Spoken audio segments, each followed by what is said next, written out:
Yo, how we doing, everybody? Welcome back to another Outriders build video. In today's video, we're going to be looking at the turrets for the Technomancer and the build that I have made around it. Now, we are actually going to be using the Borealis set for this build, which is a firepower set, which kind of sucks, but the bonuses for it and a lot of the mods on it are actually insanely good for an AP build, because this is mainly an AP build. We're trying to get our turrets to do as much as possible.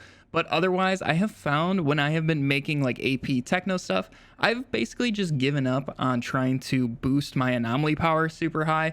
It seems to not really be worth it. I just go for pure damage against this type of status effect or this type of enemy. That type of thing has been way better for making these AP builds work on Techno, at least in my opinion.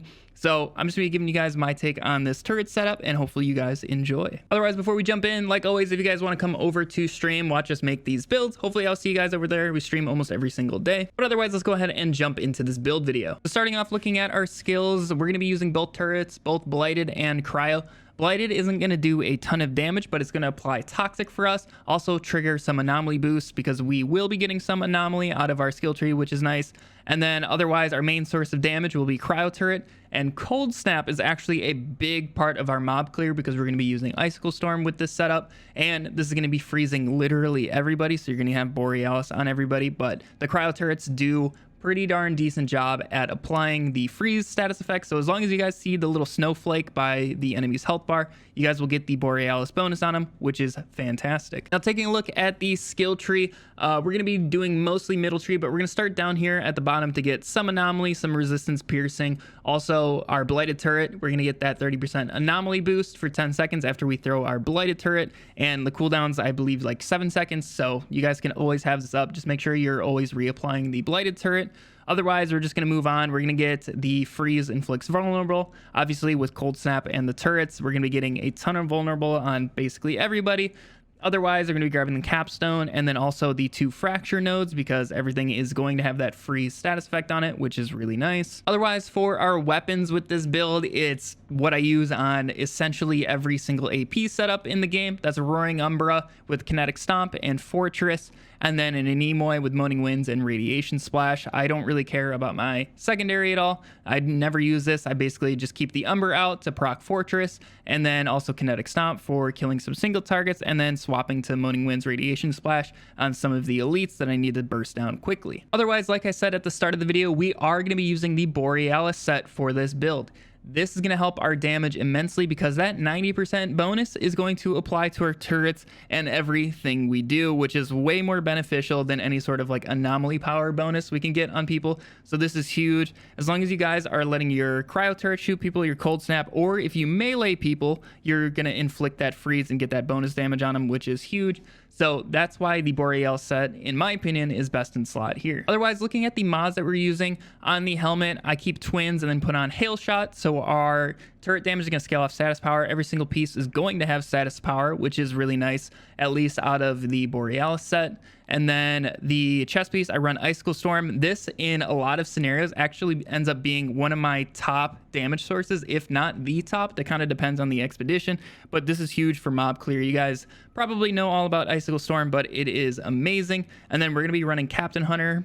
This is very nice for our damage. Like I said, the best way of getting damage out of AP Techno, in my opinion, is just different damages against different types of enemies and status effects, that type of thing.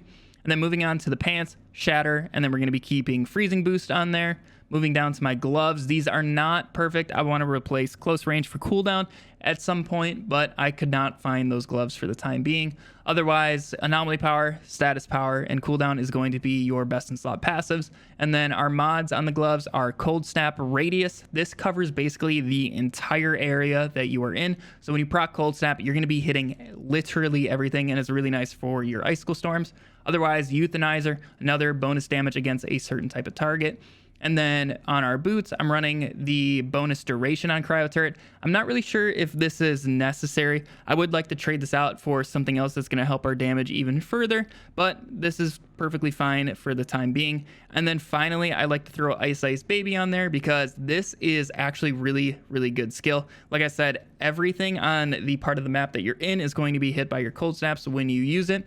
So if they do have that freeze effect, This damage actually ends up being several 100,000, if not close to 1,000,000, depends how many different status effects and bonuses that you're getting out of like your other mods on them. But this is really nice for just ad clear, so I really do like Ice Ice Baby just for some extra clear speed. Otherwise, I'll show you guys how to play this build. Basically, all you're going to be doing is just setting up your cryo turrets in a spot where they can basically see everything, throwing your blighted to proc your anomaly boost, and then right here you're going to see Icicle Storm in action, just how ridiculous it can get.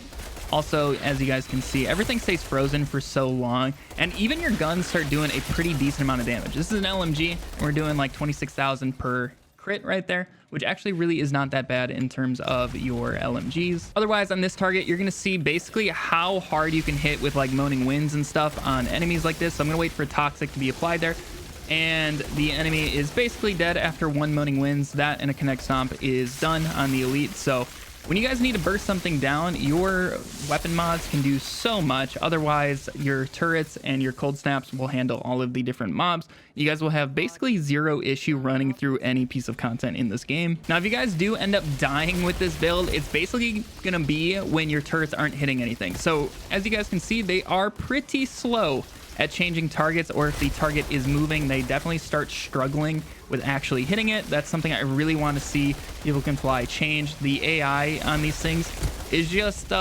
really bad at some points. So if that could be fixed, you're basically going to be unkillable with this build, and your damage is going to go through the roof because these actually put out pretty darn decent damage. As you can see, we're hitting fairly hard right there, and he doesn't even have Toxic on him. Also, when you guys are playing this build, just make sure you're always shooting things with your Umbra. Keep the Fortress mod active. The one thing I try to do with this build is, since we do have 2 cryo turrets, I like to place 2 down to start, and then once I'm reapplying them, I'll only throw 1 at a time, just because you guys end up losing out on a lot of damage and also survivability when you only have 0 going. So if you throw both of them out right away, it takes a while to set them up, but if you just throw 1 at a time, one's going to go away, the other one's going to keep shooting, keep you alive, and you can space out the capstone a lot better and just keep that always applied as well. Otherwise, a thing to note with the brood mothers in this game, you cannot freeze them if they have their like special armor skin active. So right there, as you can see, it didn't do anything, but once you guys end up breaking that, you will be able to freeze them, and then that way you can get to the bonus damage on them. So that helps a ton. So right here, as you guys can see, it's active. We do 1 moaning winds, and it's pretty much down. It did over 4 mil. I've hit almost 5 million damage solo on my moaning winds. So you guys will have no issues burning through elites and bosses like that. As long as you guys are using your weapon mods, you'll be good to go. Otherwise, this build is incredibly easy to play. All you really need to manage in terms of dealing damage is just making sure your turrets are always down, and also before you do any of your weapon mod swaps on an enemy, just make sure they have the different status effects so you can get the max damage possible on them.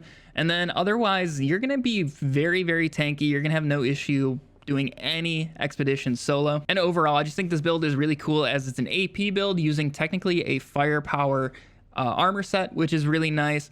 Once the day comes where we can hopefully please get random passives on legendaries, we're going to be much better off. We're going to be able to run cooldown, anomaly, and status on a Borealis set, which would just put this build through the roof. But yeah, hopefully you guys enjoy this setup. It's definitely a nice change of pace in terms of techno. Instead of running like a blighted rounds build, this is definitely a great way of playing an AP build. But if you guys did enjoy the build video, make sure to leave a thumbs up on the video to let me know. Really does help me out. Also, consider subscribing for more Outriders builds. Hopefully I'll see you guys over on Twitch. But anyways, I hope you all have a fantastic day, and I'll catch you in the next video. See ya.